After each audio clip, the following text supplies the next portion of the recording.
Welcome to Money Matriarchs with Dr. Laura Mattia, where we inspire you to harness the power of money for good. Together, we will hear motivational stories, meet encouraging role models, and explore financial strategies that can make a difference in our lives, our families, and beyond. We're in this together. Now, please welcome your host, Dr. Laura. Growing up, my parents had strong opinions around money and equality. They told me that money was not important, boring, and evil. That people who worked with money were greedy and not talented. And in order for me to be equal, I needed to wait for the government or my employer to make me equal. That my equality was dependent on somebody else. I was helpless. Well, my parents were wonderful people, a little misguided, and on these 3 points, dead wrong. After 30 years of working as a financial advisor and a professor, I have a different take.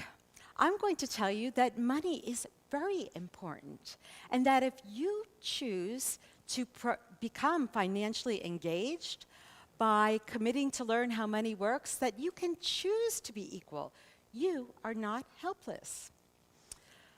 So my story on how I became financially engaged and I overcame helplessness is just one of many, but it's a story worth telling.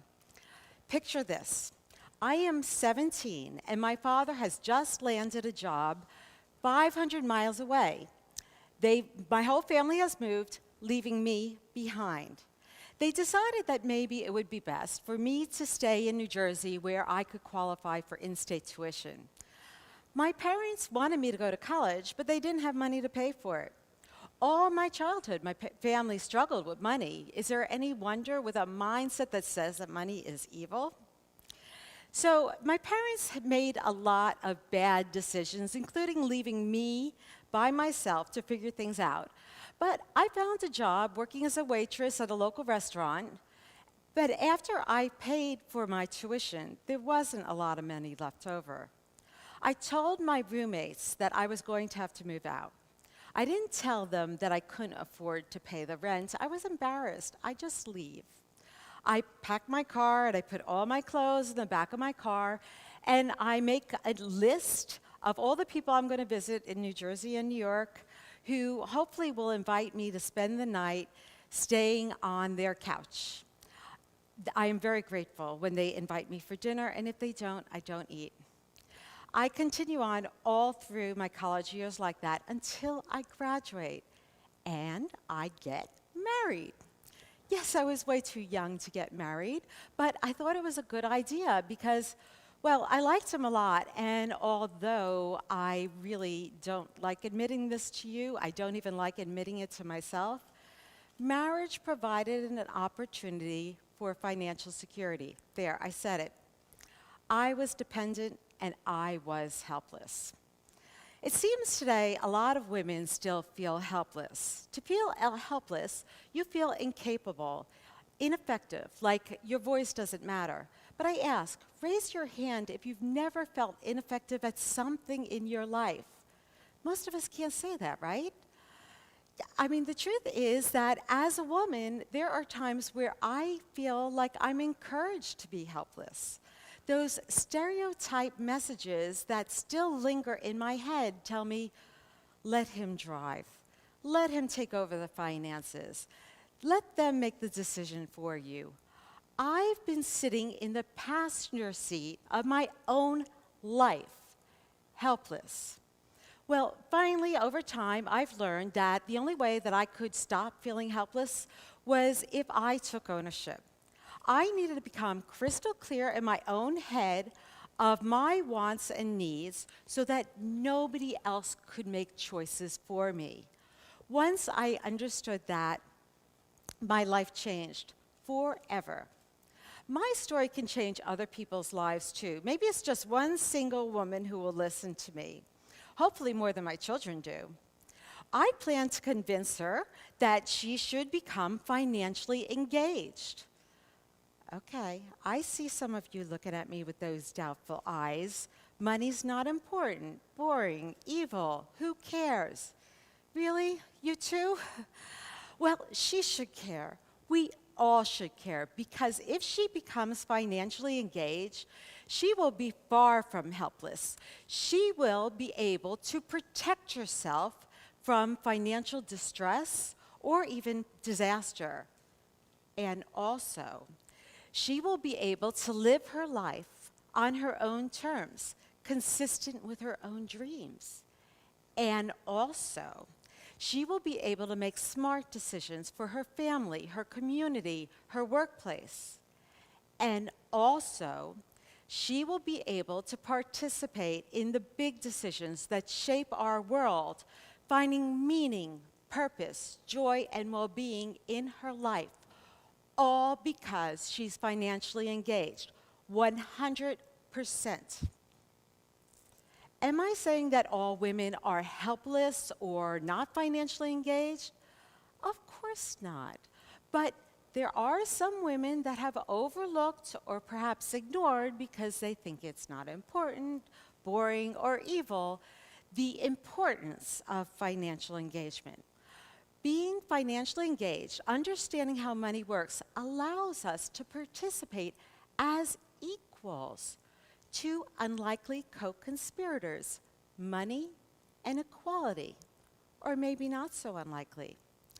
You know, we all know that the gender equality has been a conversation for over 100 years with 4 waves of the women's movement focused on consciousness-raising issues such as women's voting rights, workplace discrimination, sexual harassment, but without a final practical solution. After 4 waves, it seems that gender equality may still have an uncertain future. Many women still feel vulnerable and frustrated in general. Haven't you watched the news? You see that, right? Many women feel like they're not adequately compensated or rewarded in the workplace. Many women feel at best like they are not heard or considered, and at worst, like they are helpless. Consider this: equality. True equality is about having choice and influence and the ability to find meaning, purpose, joy, and well-being in our lives. And this is important because this is going to be a paradigm shift for some people. Rather than focusing on the helplessness of inequality, I propose a 5th wave focused on the solution where women seize ownership over an area where historically we haven't participated. And according to the data, we still don't. It involves money. Well, why money? Social scientists tell us whoever controls the most important resource has the power. Undeniably, in today's society, money is our key resource. Think about it. Control over money offers choice and offers us the ability to influence those things that are most important to us. Nearly all the important decisions that we make in our life, in our families, the workplace, the community, and the world have financial consequences involved in them. Now, I have been studying women and money for about 20 years now. It was even my topic for my PhD thesis. There are many researchers that have found that women are less financially knowledgeable, a proxy for financial engagement. I wanted to understand which women. One of the studies that we did looked at women and men's financial knowledge. It looked at 7,500 different men and women, and we found that in every age group, women were less financially knowledgeable than the men. Notice, as a teacher, when I look at this, most of the people didn't even score 70%. Most of the people failed. We then broke up the group into never married and generational cohorts. And what we found when we looked at the never married group was that men and women were equally less knowledgeable. And these people didn't even score 60%. They all failed. This is actually why some of the young moms that we have who are trying to make good decisions for their families still struggle when they're single. We then looked at the married cohorts, and we saw that women are less financially knowledgeable in every single cohort. This is particularly disturbing because it's often said that in the younger cohorts, the expectation is that as more women go to college, they'll become more financially engaged. But we don't see this in the data. And when we run the regressions controlling for college, that does not explain the financial engagement gap. Instead, what we're seeing that it really is about intrinsic motivation that drives financial engagement. And we'd love to see when women are motivated and inspired to get financially engaged. Janet, a woman that I worked with recently, had paid off all of her student loans and her credit card debt one by one, and finally now she is debt-free. She has taken ownership over her financial freedom and her ability to take care of her family. Pat, a woman that I worked with years ago, had convinced her husband that they should take out a survivorship payout option on their annuity. Now, years later, unfortunately, her husband has passed away, but she has adequate income because of her preparation. She took ownership over her retirement and her future. And there are women all over the country who are joining forces, creating giving circles where they choose a charity they want to support.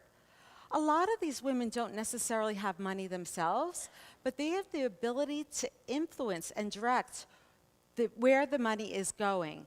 They have taken ownership, and they are making a difference in their communities and in the nation.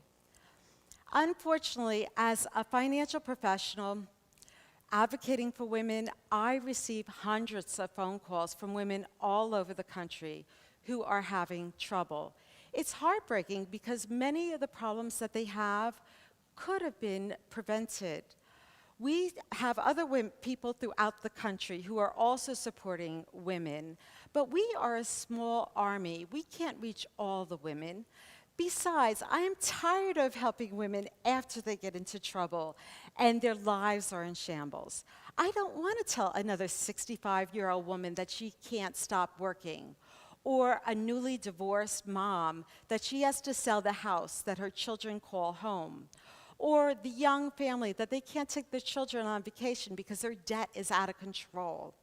I want to talk to women before they get into trouble so I can help change the trajectory of their life so that they have choices and they have influence.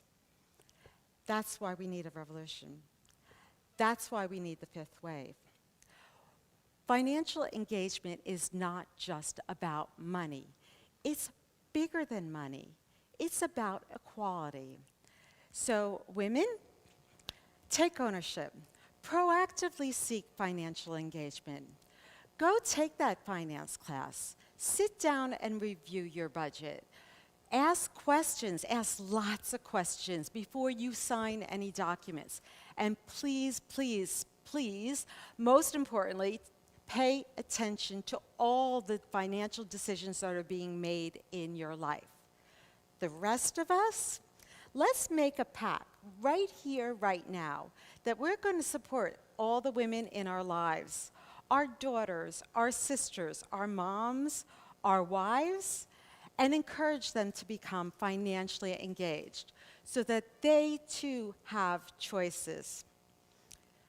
You want to hear the rest of my story? So it's December of 1986.